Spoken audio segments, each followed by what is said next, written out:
Please put your hands together for Emily Blunt.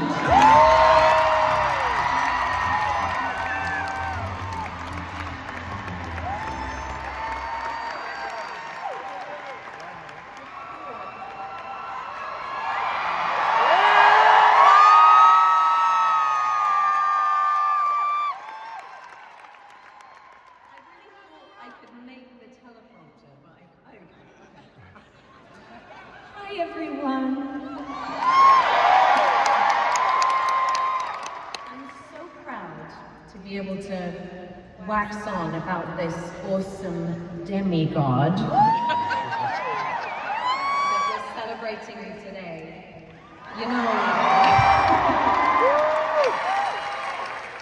You know, when I first met Dwayne Johnson, I had assumed wrongly that he would have the energy of a man who was a sort of walking suplex.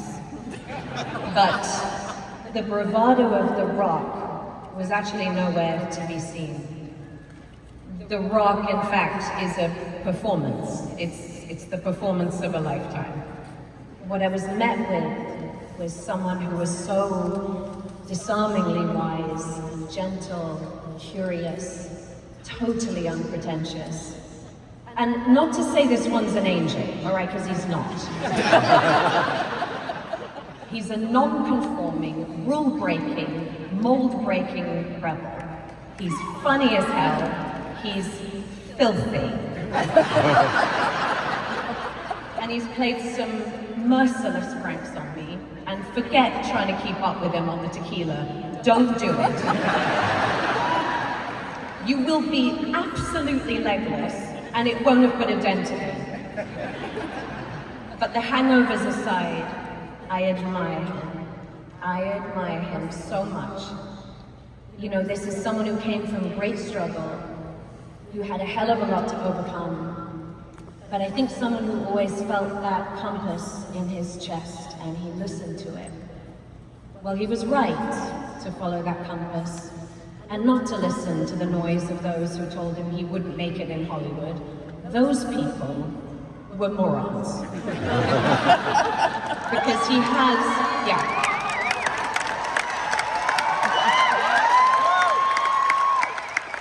because he has in no uncertain terms redefined what it is to be the modern movie star. Yes! He has captivated the world with his ludicrous charisma and talent, which are as powerful as his kindness. I've been on the receiving end of his range in our 2 films together, from Jungle Cruise to his heart-stopping performance in The Smashing Machine. Yes. But don't get me started on his swaggering, fabulous demigod. Maui just rules.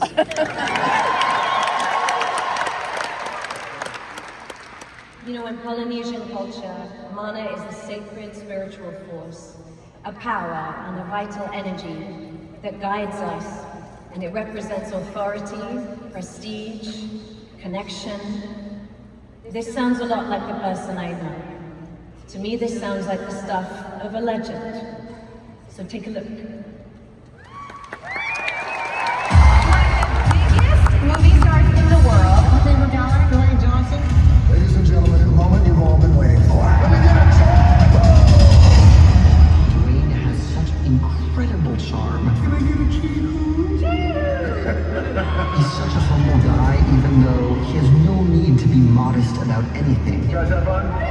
If I had to pick one guy to save the world, I'll take Mr. Johnson. You were one of the most well-loved people in the world. Under the swagger was his tender side to him. Dwayne was just a marvel at capturing that. You're welcome. If you think of someone who's taken what life threw them and made it into the sweetest lemonade, that would be Dwayne Johnson. He has become my most enormous buddy. The love and the laughter. I think Disney is lucky to have Dwayne. I don't think of anyone who loves life more than Dwayne Johnson. Thank you. I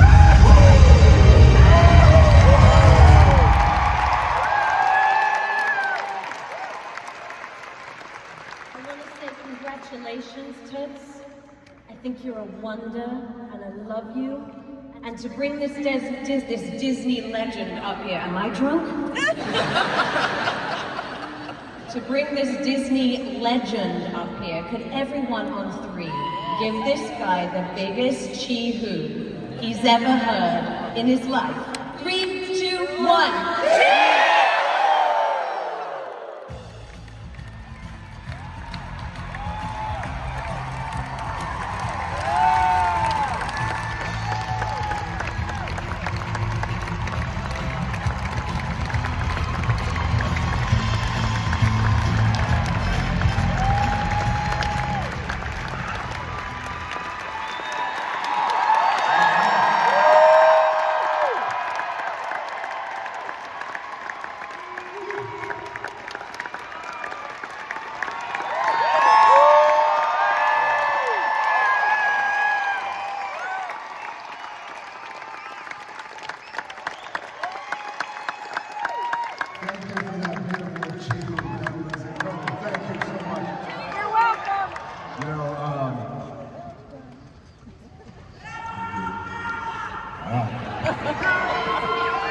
You're welcome.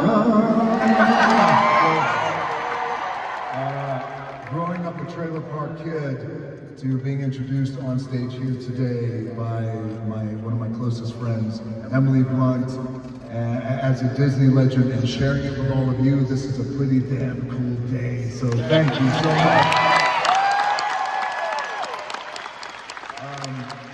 All week long, Disney has been just hitting up my publicist. We need his speech. We need his speech, and she kept telling them, he doesn't actually write it down, and that's why there's nothing on the teleprompter, nor is there anything in my pockets that I wrote anything down. So I just figured, just for a moment, what I do like to do in moments like this is be as present as I possibly can and just share some thoughts with you from my heart. Can I do that?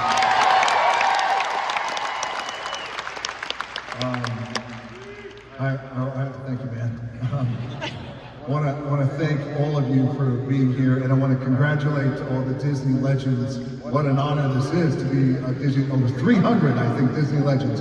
So what a day, what a moment. So thank you. I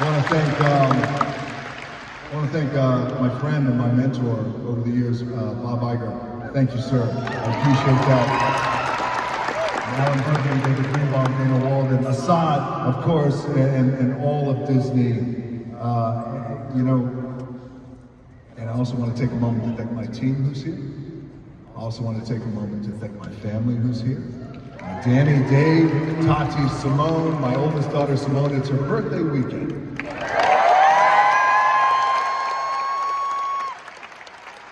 And right now she's like, oh shit, don't embarrass me. But I won't.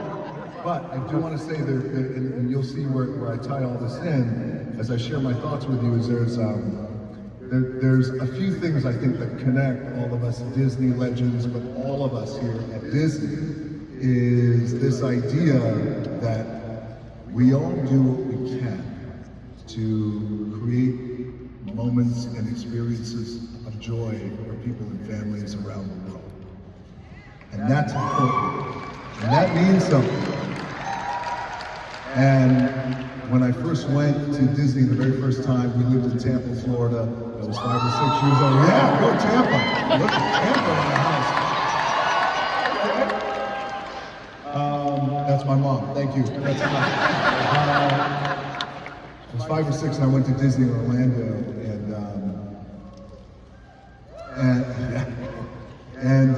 I never forgot that experience. And it was wonderment and joy. And then, of course, I went back years later when I was in my 20s, and also when we had Simone, we took her to Disney when she was 5. And I'll never forget, we had the Disney, for those of you who've been to Disney, which is all of you, you have the breakfast with the princesses. Do you remember that? And we were there, and I was a new dad. She was 5, and I was trying to figure my stuff out at that time, how I was going to be a father, how I was going to be a husband, a man, etc. As us dudes, when we're in our 30s, we're trying to figure our shit out, We're still figuring it out. But I remember one of the princesses said, now close your eyes and make a wish. And I'll never forget, she closed her eyes and she made a wish. I might get emotional, but she made a wish. And I just remember that moment looking at my daughter's face. Like I've never seen that before. Like she was just so into making a wish.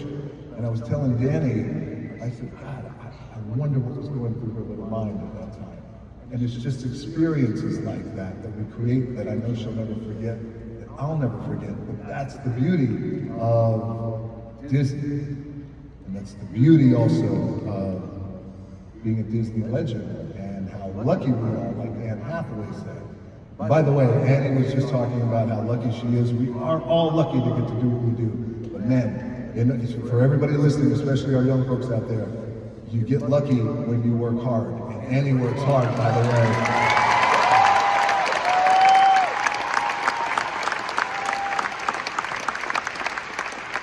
And so I never forgot that, and I remember that. I was like, that's what life is all about. Creating experiences for people. And since it's her birthday weekend, you guys want to have some fun? Yeah! Well, her name is Simone. All right. Happy birthday to you. Happy birthday to you. Happy birthday, dear Simone. Happy birthday to you.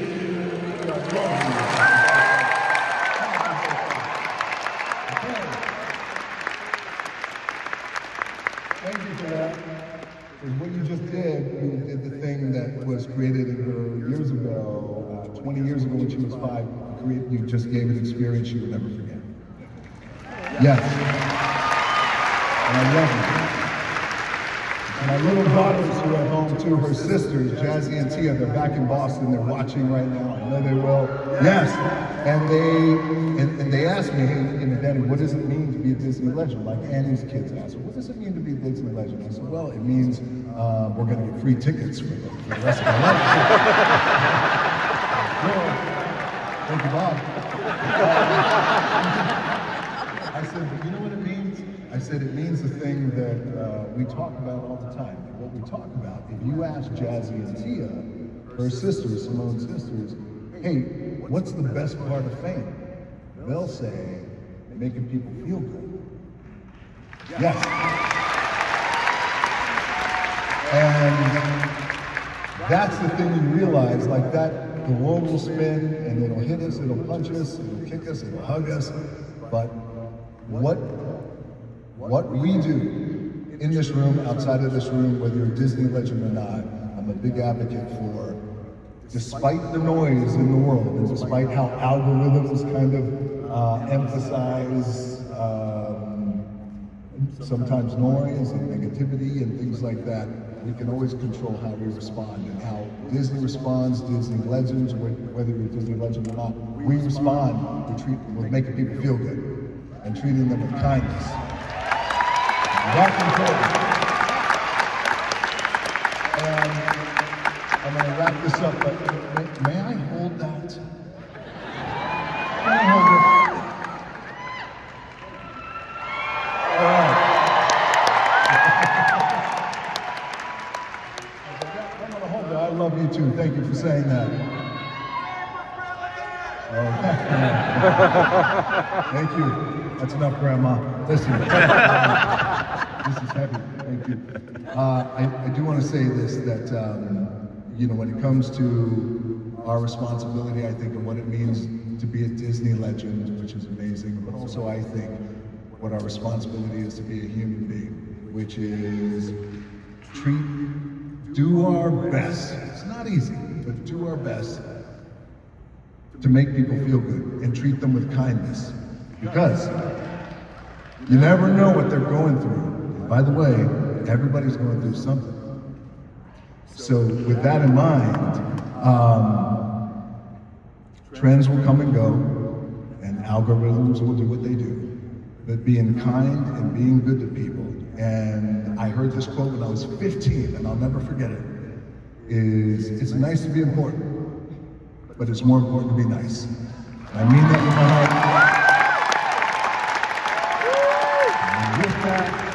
I love you. Thank you. And I love you. Happy birthday.